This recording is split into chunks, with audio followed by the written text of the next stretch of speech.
Okay, well, this is going to be a short one. Not a lot of new stuff to report. Uh, Joseph did send out uh, sort of story layout that Right. I had put together for what needs to happen next. I'm going to be sending Joseph updated chapter that he'll have posted before next week. Those are the two new things that are happening. And any new stuff.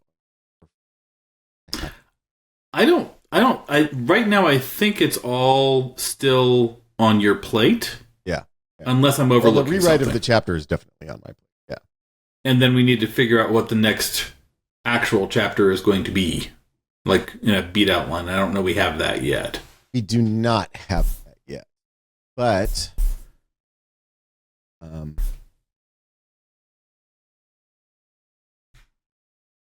you want to talk about what we think that is so that we have it in our minds. Good. The other thing that's happening, just full disclosure, we talked about this last week, is Daniel and I are in the teeth of another project right now. Well, we're in the teeth of a bunch of shit, but one of them is another project.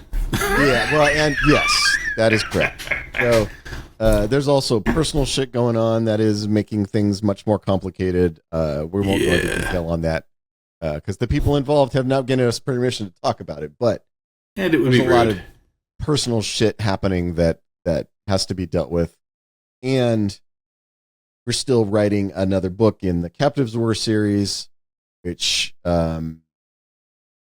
there's a bit of a stumbling block there that I'm struggling to get my head around story-wise, which it impacts 3 chapters of that book, and I'm trying to figure out how to get that sorted out. And we have, because this is Daniel's pathological move, and I'm stupid, and I just sort of follow, have sold another project. Yeah. That there is an expectation we will actually do something on that project. And so we're spending all of our mornings working on that project for like 3 or 4 hours every morning. So, yeah. So there's a lot of shit going on. There's a lot of shit going on. But I am going to be sending an updated chapter for the Josie book. So we will have some forward progress there. And are we thinking that the next thing is Brad and the Gunsels?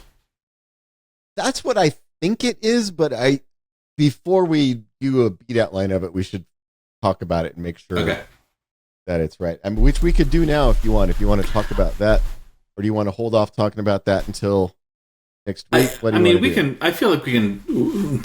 We've done a lot of talking. I don't know that rehashing that, rechewing that right now is going to be useful until we actually see what the manuscript looks like. I agree.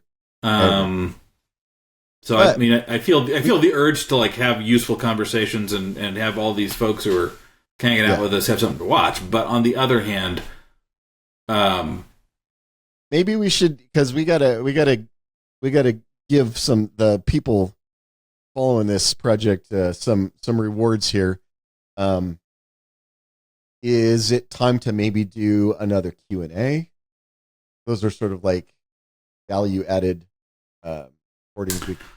Well, I think that's not a bad idea. I think especially because we are. I mean, the mandate is to show the process with all of the warts and hiccups. Oh yeah, and we got a lot of warts. We're deep in warts and hiccups. Yeah. This is where we're at right now. It's just all warts all the way down. And if they wanted to do a Q&A that was specifically about creative process and overcoming or dealing with the fact that you're doing all of this creative work in the context of life and in the context of business and the way that those compromises shape what we do and inform what we do. I think there's actually some really interesting conversations to be had there. I think so too. Let me pitch this, because I never talk about this project when we're not on the recording. Right. Sort of the rule. I had an idea that I wanted to call you about for this project. Yeah. Like a week ago, or actually before we recorded last time, and I just forgot.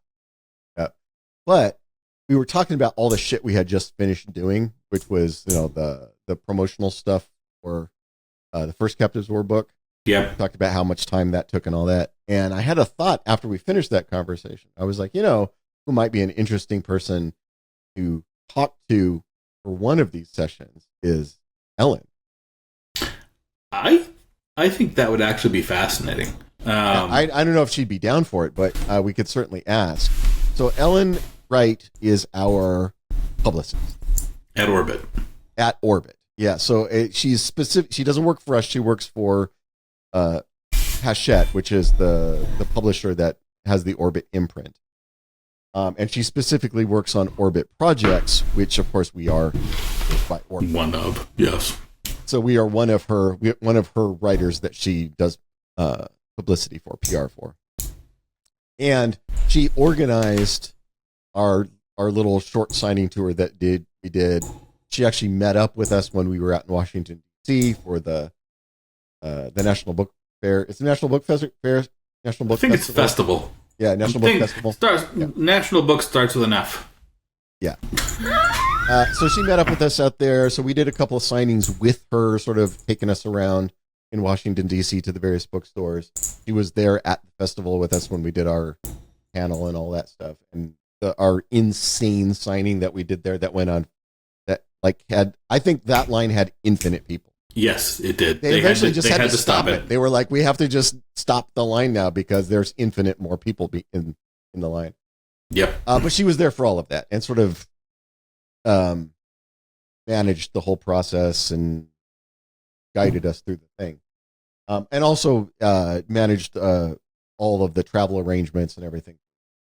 So my thought was maybe asking Ellen if she wanted to come in here and talk about the publicity for a novel. The publicity and business end from her side? From her side, yeah. I think at this point we are struggling enough with this project, legitimately struggling enough with this project, that having a guest come in and talk about part of the project that isn't us going, we didn't do it again, would probably be a good idea. We should let's reach out to some of those folks. And there's also, we also have folks who are in the process of coming out with their books. I mean, Carrie Vaughn is coming out with her new thing. Didn't she just put out Naturalist Society? No, it hasn't actually dropped yet. There was a preview. There was a Kindle preview coming on Amazon. There was a promotional thing, which is why I was thinking of it, because it was the actual book itself doesn't drop until I think next week. So what would be fun about getting Carrie on is we can talk to her because she's our beta reader. We could ask her about, and she is our beta reader. So we could ask her about that, because when this book is done, she's going to be the one who sees it. Will go to Carrie, and she'll do her beta read of it, and so has beta read 11, 12 books for us now, something like that. Yeah. So maybe talking to her about that, like what it's like to be a beta reader for somebody. Well, and the differences in her style of approaching this stuff and our style of approaching this stuff, and how to go about dealing with the parts where it starts, driving through the mud, because we're driving through the mud right now. Right now we're a little stuck up. And she's for a wide variety of reasons. For a wide variety, and it's always something. It ain't ever not something. And Carrie's been doing this, I think, longer than either of us. Oh yeah. She's had a fascinating career with ups and downs and false starts and restarts, and she's had all of the things, because we're talking about the writer Carrie Vaughn. She had a long-running series, which every book that came out in this series was a New York Times bestseller. Yep. And then ended that series, and had the courage of her convictions to bring the story to an end, which is one of the things I just tremendously admire about her. and she's coming out with what I think is the best book she's written. Janae agrees with you. My wife Janae, she absolutely agrees. She thinks it's her favorite Carrie Vaughn book. Yeah, and that's saying something because we like Carrie and we like her stuff. Yeah. Let's reach out to Carrie and see if she wants to come. Do that. She's actually going to be at my house on here. She's going to be at my house on, I believe, November 10th. Okay. So we could either ask her if she wants to do a remote thing, or we could something here. It's whichever works. I think we should do that. Do you? Let's. We got some stuff we need to get under the going. We need some momentum. And well before the next recording, Joseph will have put up a new chapter. Right. So we'll have some new things happening print-wise as well. Okay. Do you want to do the Q&A for next time and then arrange Carrie for the time after that? Actually, let's do this. Hey, yes. Joseph, why don't we do this? Why don't we do the Q&A as a separate thing, just as an added thing? I think we owe like the folks some bonus content here.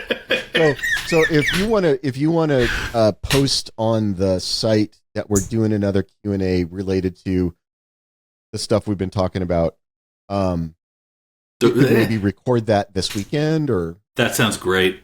And I think if we can frame that one as not even about this project specifically, but the writers, the struggle of life in this particular balance. And in some ways, and here's the thing, this is the thing that I think is interesting to talk about. If we want to do that, is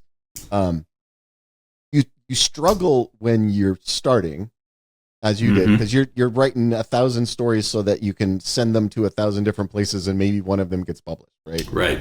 But it's that churn of got to be putting new work out all the time. You got to be resending the old work to new places to sell it, and so you're just drowning in that, right?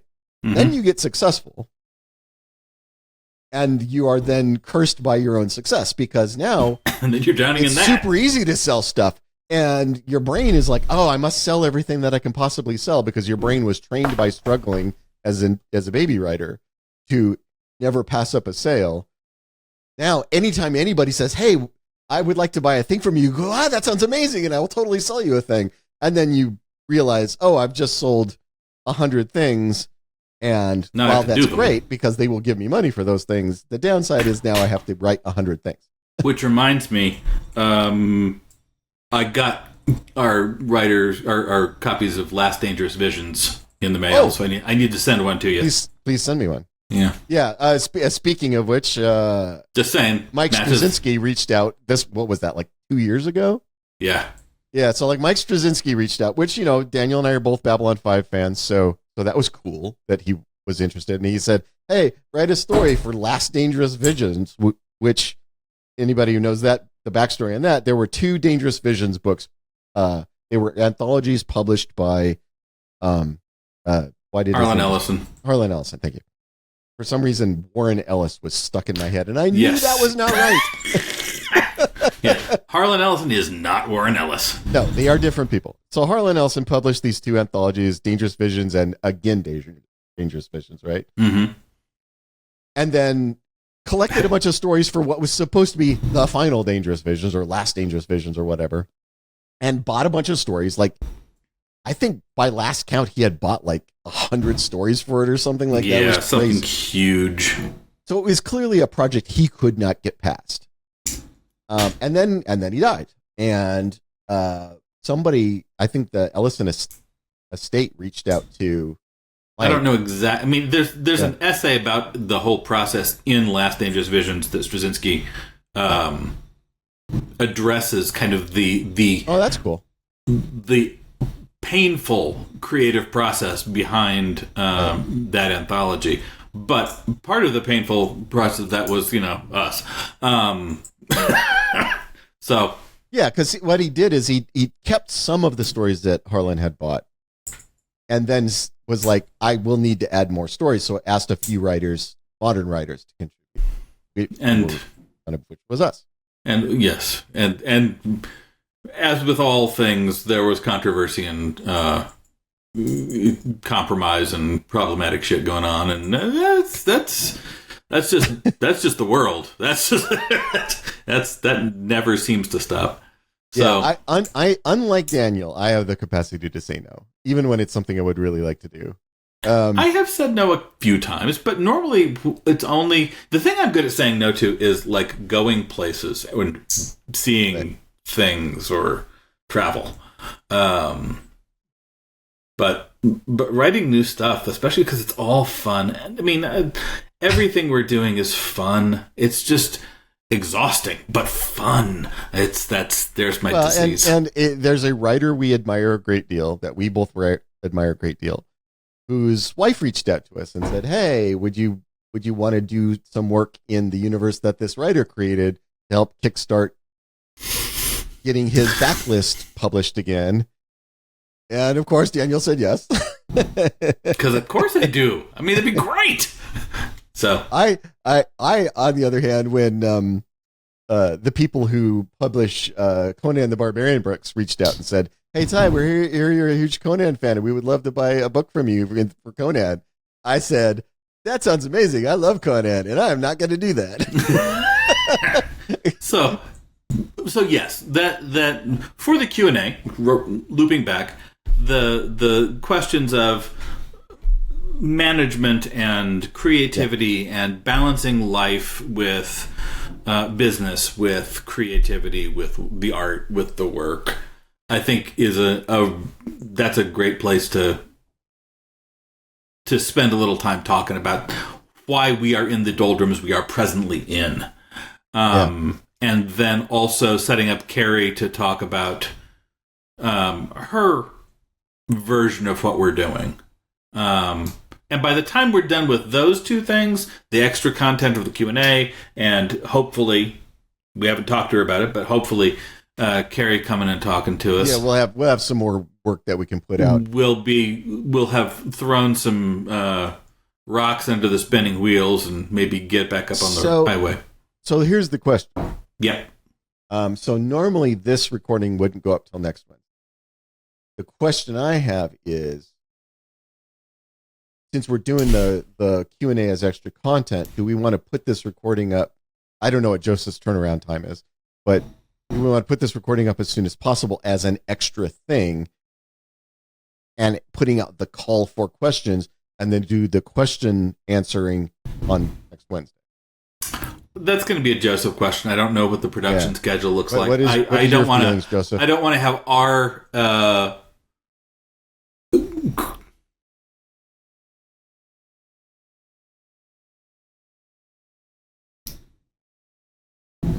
and then we could do the answers Wednesday.